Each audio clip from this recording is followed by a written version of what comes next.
Money is not paper. It is not coins. It is not just numbers in your bank account.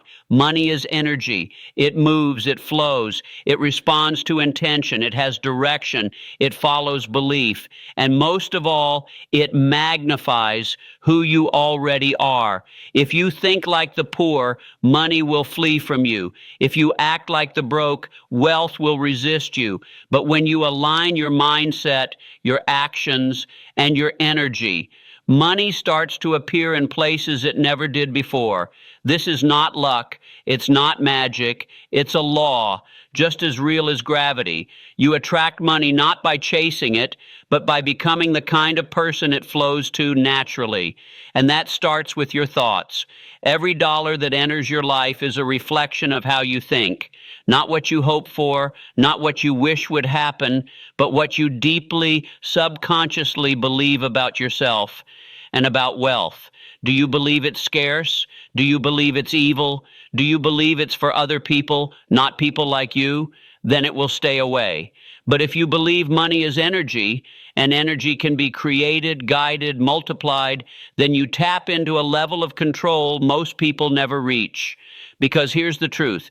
Money flows toward clarity. It runs from chaos. It avoids the indecisive. It hides from the unprepared. That's why most people stay broke. Not because they're lazy, but because their energy is scattered. Their beliefs are toxic. They chase money like prey instead of learning how to generate it. Look at every wealthy person you admire. They understood this. Wealth is not an accident. It's an extension of identity. Andrew Carnegie didn't just earn money, he attracted it by becoming the type of man money wanted to follow. He had purpose, he had boldness, he had order. Henry Ford didn't beg the world to buy his invention.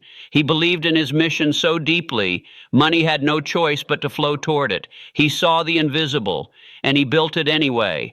Napoleon Hill spent decades learning the patterns of the rich, and the one lesson he burned into every page was this: your mind is the master key. The subconscious is the magnet. Money simply follows the dominant vibration of your thoughts. You are not broke because of your salary. You are broke because of your story. Rewrite the story. Change the result. You must begin to think like money is everywhere, not because you're lying to yourself, but because in a universe of infinite energy and infinite opportunity, it actually is. Wealth is not hiding. It's simply waiting for the man who's ready to receive it.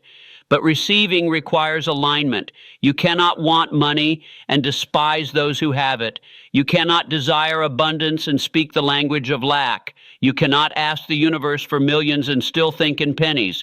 Energy doesn't lie. It mirrors. So ask yourself, what kind of energy are you radiating? Is it the energy of someone who expects wealth, who commands results, who walks into every day with the mindset of, I create, I contribute, I expand?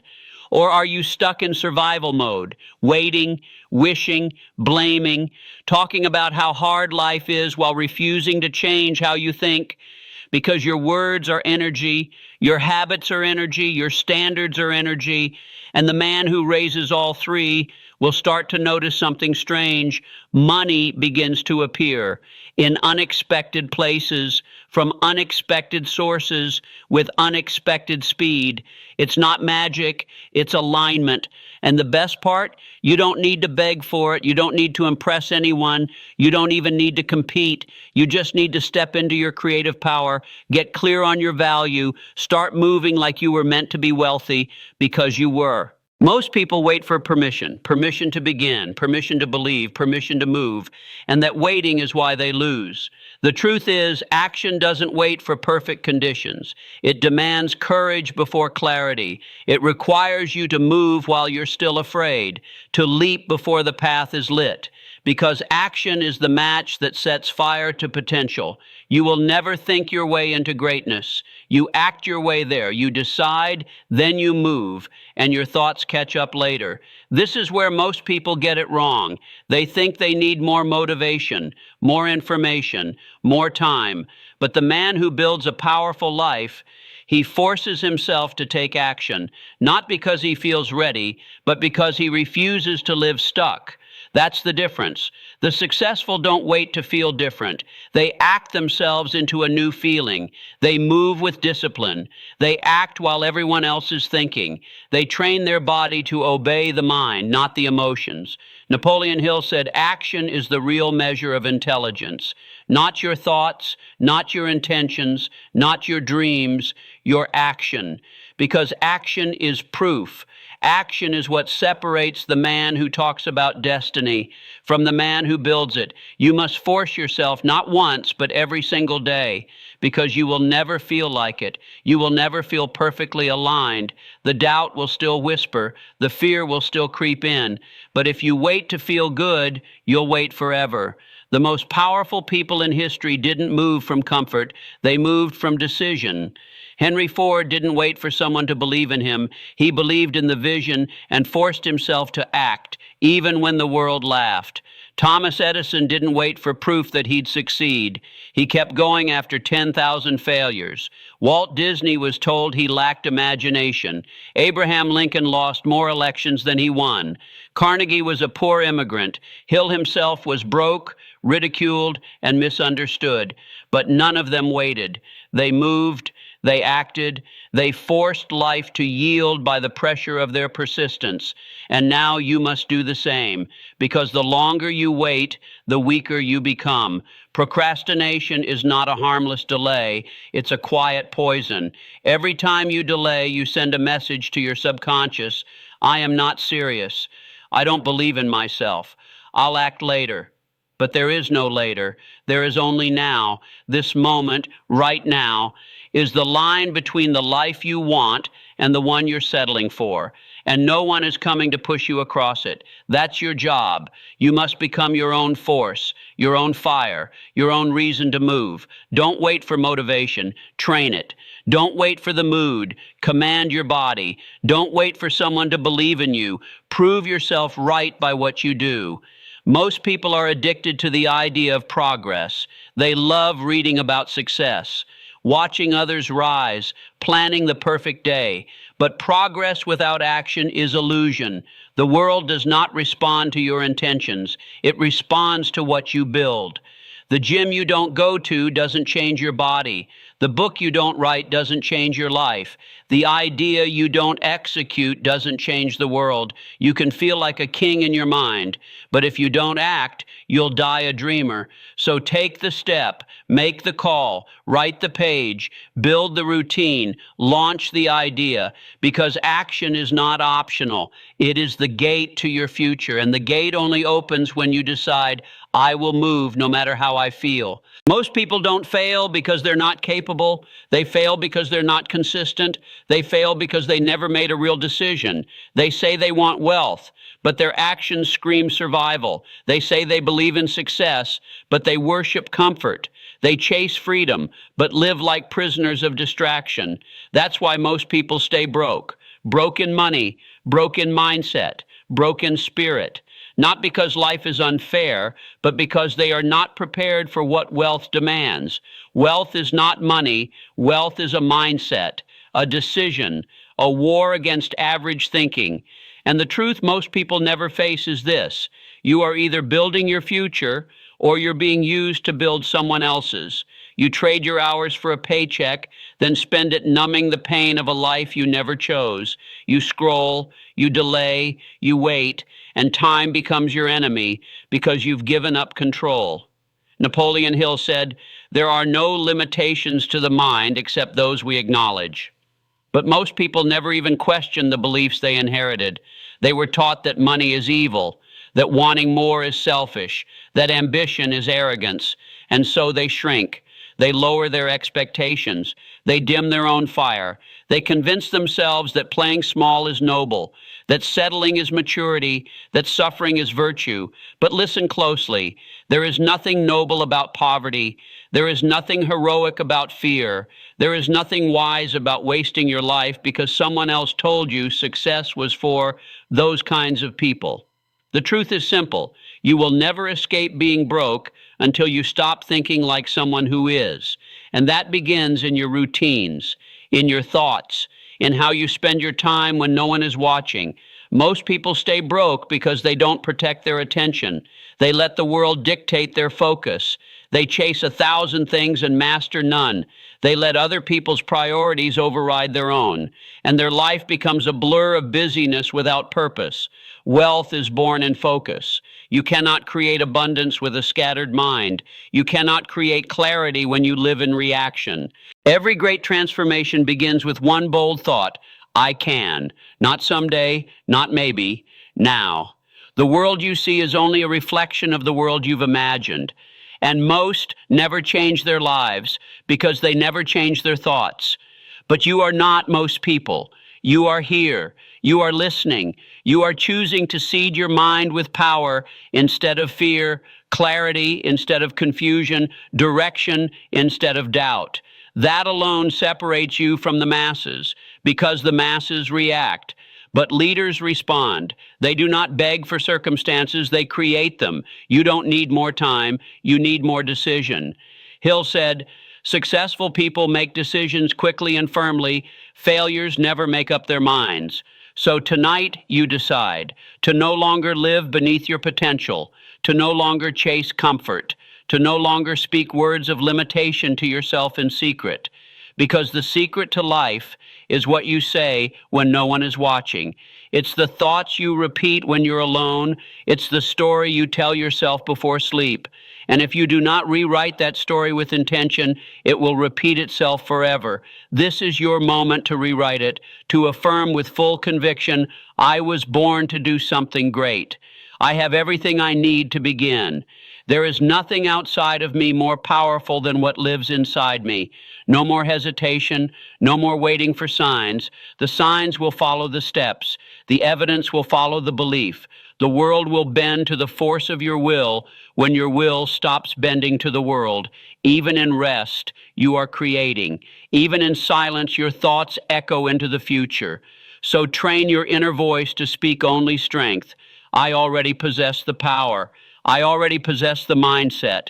I already possess the ability to direct my life, no matter what has happened in the past. Because the past is a lesson, not a sentence. The past is a stepping stone, not a cage. Nothing that happened before this moment has the right to define what comes next unless you give it permission. And you won't. Tonight you take it all back. Your authority, your belief, your identity. Hill wrote, "You become what you think about." So what are you becoming? Are you becoming stronger in your mind, more disciplined in your actions, more aligned with your purpose? Good. Then you are becoming dangerous to fear, unreachable by doubt, untouchable by mediocrity. The seed is planted. Water it with repetition. Feed it with emotion, and soon the harvest will arrive. Your thoughts do not sleep. Long after the body rests, the mind keeps building, and what it builds, whether peace or chaos, strength or fear, is entirely determined by what you feed it before the silence. So tonight, as the world fades, you return to the source of power, your mind, your belief, your invisible workshop, where all success is first imagined before it is ever made real. You are not drifting. You are creating. Every thought you hold is shaping your future. Every word you whisper to yourself is a command to the subconscious. And what you consistently command, you will eventually live. This is no fantasy. This is the very philosophy that lifted men from poverty to power. This is the foundation upon which empires were quietly constructed. One idea, one burning desire at a time. Andrew Carnegie believed in it so fully, he entrusted Napoleon Hill to reveal it to the world. And Hill did, not through guesswork, but through decades of study, reflection, and application. The result? A blueprint, not for mere wealth, but for mastery of the self. And mastery begins in stillness. In these quiet hours, when the world retreats, your soul is most awake. Now is the time to remind yourself you are not a product of your past. You are a master of thought, and through the repetition of that truth, it will become law. Close your eyes and hear this. Whatever the mind can conceive and believe, it can achieve. This is not poetry. This is cause and effect. This is the engine behind invention, behind fortune, behind greatness. What you allow yourself to imagine deeply, vividly, emotionally begins to take shape in the unseen realm. Thomas Edison saw light long before the world did. He conceived it, he believed it, he acted with faith, and the darkness surrendered. You hold that same power right now in this stillness. Your only enemy is doubt. Doubt is the destroyer, the thief. It does not scream, it whispers, it questions, it delays, but you are not the doubter, you are the decider. Let your mind repeat this truth. I will never quit because I was not born to be average. Not one soul Hill ever interviewed, Carnegie, Schwab, Ford, Edison, Rockefeller, reached greatness without first believing in the unseen. They trained their minds to reject limitation. They reprogrammed their subconscious through relentless repetition. They understood that faith is not a feeling, it is a practice. And practice happens now, here in the dark, where there are no distractions, where you are alone with your breath, your heartbeat, and your vision. You are not falling asleep, you are rising from within.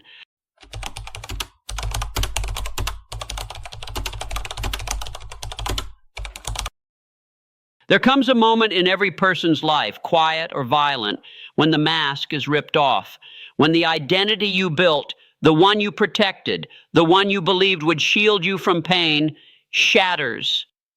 And in that shattering, something ancient, something eternal stirs from within. We spend our lives building monuments to the ego. We decorate them with titles, status, validation, applause. We stand proudly at the center of our own kingdoms, mistaking control for purpose and visibility for value. But God does not anoint the proud. He does not speak to the voice that shouts over others or the mind that clings to image. He whispers to the broken. He calls from the ruins, because before God can use a man, he must empty him. Not out of cruelty, but out of mercy. Because what you call breaking, God calls becoming. What you call loss, he calls alignment. He is not destroying you. He is destroying what was never truly you. Look at the greats. Look at those who touched eternity. Abraham was asked to sacrifice his only son. Moses was exiled into the wilderness before he ever led a nation. Joseph was betrayed, sold, imprisoned, forgotten before he was ever crowned. Jesus himself was ridiculed, beaten, and crucified before he was glorified. Why? Because to carry divine purpose, you must be emptied of the worldly self. The ego cannot sit on the throne if the soul is to lead. And so God breaks you not to bury you, but to resurrect the version of you that can carry the weight of what he has planned. He crushes your pride so that humility can be born. He silences your plans so that vision can be restored. He removes the audience so that your integrity can be tested in the dark. And that hurts. It hurts to lose what you once idolized. It hurts to be stripped of identity, certainty, and control. It feels like death, because in a way it is the death of self, the death of who you thought you had to be in order to be worthy.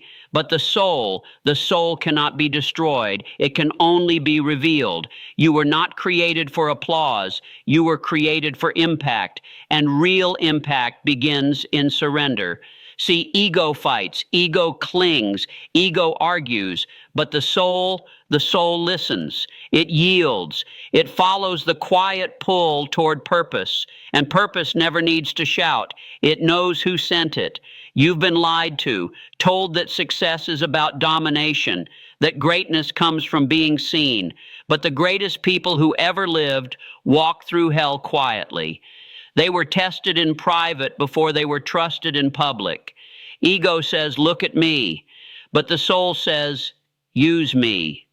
And when God hears that, when he sees a man or woman drop their need to be the hero, drop their obsession with credit, drop their desperation for validation, he moves, he lifts, He builds through that surrendered vessel. But make no mistake, that surrender doesn't happen in comfort. It doesn't happen at the top of the mountain. It happens in the pit, in the darkness, in the seasons where nothing makes sense and every plan falls apart. You may call it a setback. He calls it the classroom. You may call it failure. He calls it foundation, because what he builds to last.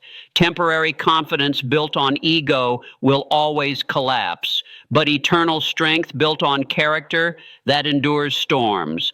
Thomas Edison failed 10,000 times in the dark before the world ever saw light. Carnegie shoveled coal with blistered hands before he ever wrote checks that changed history. Lincoln lost elections, faced heartbreak, battled depression before leading a divided nation. None of these men were strangers to breaking, because greatness doesn't come from what you avoid. It comes from what you survive and what you become in the process. God is not interested in preserving your comfort. He is interested in awakening your soul.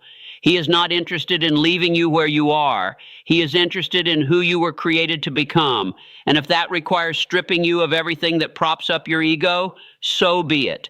Better to be stripped and rebuilt by heaven than praised and propped up by illusions. You're not being punished. You're being prepared. Prepared for something heavier than your image.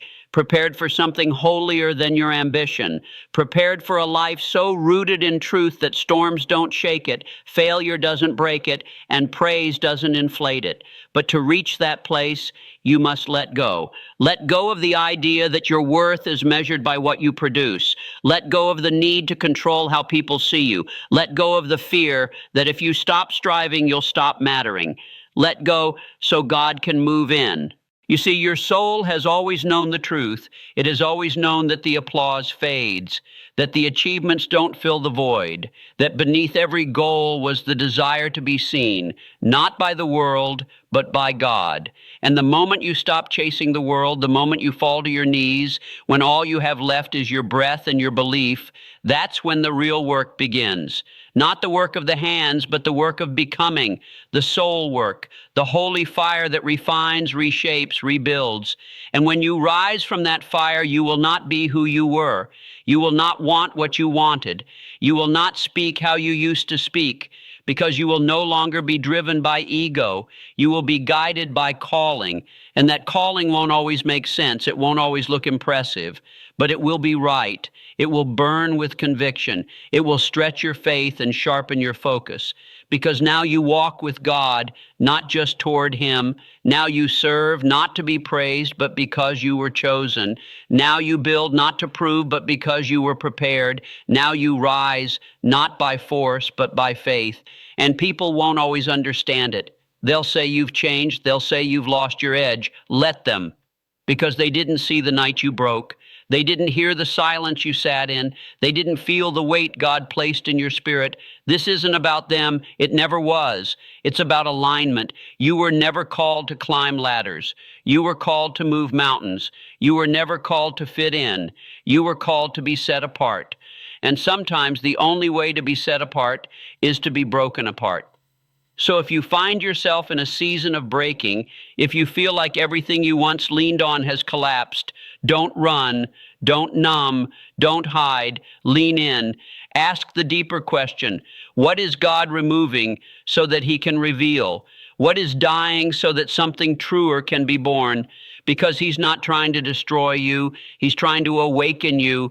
And when the ego dies, when the mask finally falls, when all that's left is raw truth and real faith, you will be more powerful than you've ever been. Not because you have more, but because you've become more. Because you now live from the soul, unshaken, unmoved, unstoppable. That is who God can use. The world doesn't bend for wishes. It bends for will. And most people never realize this because they're too busy begging reality to be easier instead of demanding themselves to be stronger. They wait for life to change when they were born to change it. They wait for signs when they were created to be the sign. But the truth is brutal and liberating all at once. The world does not care what you want. It responds to how you think, because your thoughts are not small, they are not innocent. Your thoughts are architects, engineers, commanders. They shape how you see, they shape how you move, and eventually they shape what shows up in your life. If your thoughts are confused, your path will be uncertain. If your thoughts are scattered, your results will be diluted. But if your thoughts are focused, unwavering, lit on fire with belief, then the world begins to rearrange itself in your favor. Not because it's easy, not because it's fair, but because you've learned the one law that rules all others: think right and life bends. Napoleon Hill said it like this: whatever the mind can conceive and believe, it can achieve. Not might, not maybe, can. But most people never get to the believe part. They get stuck in wish. They get buried in someday. They say the right words, but their dominant thought is doubt. They move forward, but only halfway, dragging fear behind them like a shadow. You cannot bend the world with half faith. You cannot speak power and secretly think weakness. You must decide fully, ruthlessly, completely who you are and where you're going. That decision is what separates the legends from the lost. Andrew Carnegie did not stumble into wealth. He designed it. He programmed his mind to serve a vision so definite, so clear, so unshakable that steel itself bent to his will. He did not ask the world if it was possible. He told it what was about to happen. That's how a laborer becomes a king, not by chance, but by choice. The choice to dominate one's own mind. The ones who build empires think differently. They don't waste thought on distraction. They don't negotiate with their fears. They don't rehearse defeat in their minds. They are intentional, obsessive, single-minded. And here's the secret no one tells you. You don't need a perfect plan. You don't need a high IQ, the right background, or permission. You need a made-up mind. Because once the mind is made up, everything else becomes noise. Setbacks become data. Delays become lessons. Failures become fuel. You stop reacting to the world and start reshaping it. That's what Edison did. 10,000 failed attempts weren't failures to him. They were simply 10,000 ways not to make a light bulb. His belief never wavered because he thought from the end. He thought from the place where the bulb was already lit, and he worked backwards from certainty. This is how successful minds operate. They live inside the vision. They occupy it in thought, in speech, in emotion, and the universe eventually catches up to that energy. The man who wins with money wins first in discipline. He doesn't chase dopamine. He builds momentum. He doesn't wait for motivation. He moves from vision. He understands the power of compounding, not just in dollars, but in habits. That's what most people never grasp. Habits are wealth. The right habits executed daily are more powerful than a lottery ticket, a promotion, or a lucky break. Why? Because those things are temporary. But a habit is identity, and identity is forever. If you do what broke people do, you'll stay broke. If you copy their patterns, believe their stories, and adopt their mindset, you will live their fate. Broke people consume more than they create. They spend before they earn. They entertain themselves while they fall behind. They trade time for comfort. They avoid the uncomfortable conversations. They never study money. And worst of all, they believe it's too late. Let me tell you, it's never too late to begin. It's just too painful for most people to admit they've been living wrong. So they defend their excuses. They build an identity around limitation. And the longer they stay there, the harder it is to leave. Because to build wealth, you have to kill the version of yourself that was okay with being broke. You have to destroy your excuses. You have to kill the comfort that kept you stuck. You have to become the kind of person who builds wealth long before you see a dollar in your bank account. That means you think like a creator. You speak with vision. You act like the person you're becoming, not the one you used to be, because the money doesn't come to who you were. It comes to who you decide to become. You must become mentally rich before you become financially rich. You must become internally abundant before the world reflects it back. The man who is truly free, free in thought, free in spirit, free in purpose, he cannot stay broke. It is impossible, because everything he touches is shaped by conviction, precision, and belief. He doesn't drift, he designs, he doesn't wish, he builds. Most people think action is about achievement, but the truth is action is about identity. Every time you move, every time you force yourself to act, you're telling your mind who you are, and your mind believes you. That's how confidence is built. Not through compliments, not through thinking, through movement, through evidence, through repetition. Discipline is not a trait. It's a decision you make over and over until it becomes who you are. And the man who acts, especially when he doesn't feel like it, builds a level of trust in himself that cannot be bought, borrowed, or faked. You want to change your life? Force yourself to show up when it's hard. Do the work when it's boring. Stick to the plan when no one claps. Because every moment you follow through, you harden your resolve. You become the type of person who finishes, and the world begins to reflect that back. Your reputation with others is built on what they see, but your reputation with yourself, that's built on what you do when no one's watching. And let me be clear, you will never rise above your self-image. If you see yourself as weak, you'll act weak. If you see yourself as inconsistent, you'll find excuses. If you see yourself as a finisher, a builder, a disciplined force of nature, your behavior will start to match. But you must force that identity into existence through consistent, brutal action. Stop waiting to feel aligned. Stop chasing passion, mood, inspiration. Those things are luxuries of the man who's already built momentum. You right now are at war with the weaker version of you. And you don't negotiate with weakness, you overpower it. You drag your body to the task. You command your hands to build. You walk into the discomfort and you stay there long enough to reclaim your life. Because here's what nobody tells you. Taking action is not the hard part. Staying the same is. Staying stuck, staying lost, staying resentful. That is the real burden. The fear of beginning is tiny compared to the pain of regret. But you don't feel that pain until it's too late, until the window has closed, until your energy has faded, until you realize you traded your potential for comfort. And for what? For scrolling? For another nap? For another excuse? No, enough. You were made for more than this. There is something inside you that knows you're capable of more, something whispering, maybe even screaming, that your life was meant to mean something. But that voice will go silent if you keep ignoring it. It will fade into the background until one day you wake up and wonder when you stop dreaming, when you stop trying, when you stop being you. So you must move, not for the world, not for applause, but because every action is a declaration. I am not done.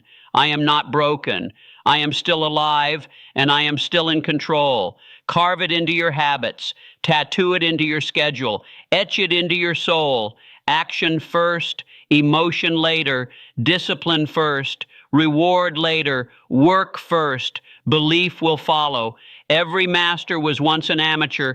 Every winner once felt weak. But the ones who rose, they forced themselves to act until action became their nature. And that is your task now, to build your nature, to train your response, to be the man who moves even when it's hard, especially when it's hard, because that's where power lives.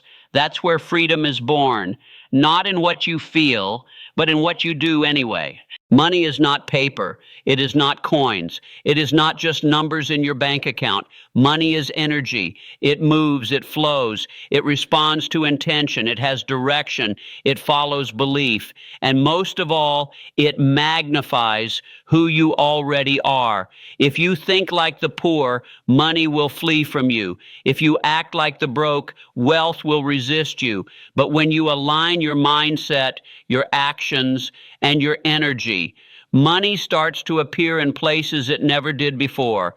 This is not luck. It's not magic. It's a law, just as real as gravity. You attract money not by chasing it, but by becoming the kind of person it flows to naturally. And that starts with your thoughts. Every dollar that enters your life is a reflection of how you think. Not what you hope for, not what you wish would happen, but what you deeply, subconsciously believe about yourself and about wealth. Do you believe it's scarce? Do you believe it's evil? Do you believe it's for other people, not people like you? Then it will stay away. But if you believe money is energy, and energy can be created, guided, multiplied, then you tap into a level of control most people never reach. Because here's the truth. Money flows toward clarity. It runs from chaos. It avoids the indecisive. It hides from the unprepared. That's why most people stay broke. Not because they're lazy, but because their energy is scattered. Their beliefs are toxic. They chase money like prey instead of learning how to generate it. Look at every wealthy person you admire. They understood this. Wealth is not an accident. It's an extension of identity. Andrew Carnegie didn't just earn money, he attracted it by becoming the type of man money wanted to follow. He had purpose, he had boldness, he had order. Henry Ford didn't beg the world to buy his invention.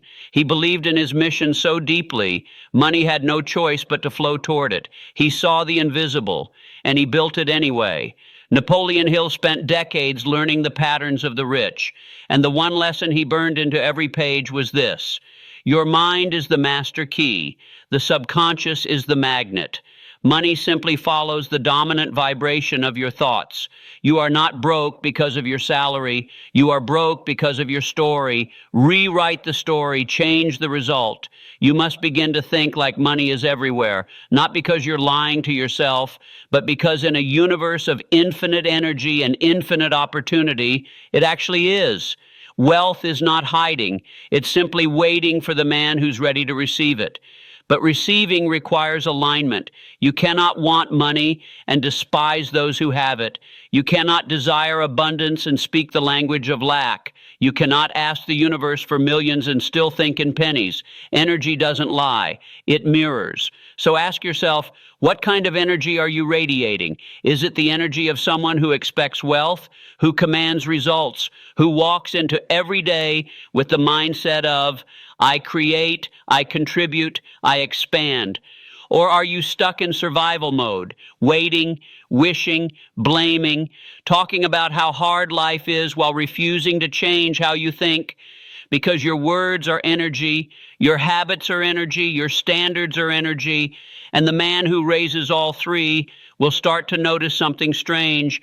Money begins to appear in unexpected places, from unexpected sources, with unexpected speed. It's not magic, it's alignment. And the best part, you don't need to beg for it. You don't need to impress anyone. You don't even need to compete. You just need to step into your creative power, get clear on your value, start moving like you were meant to be wealthy, because you were.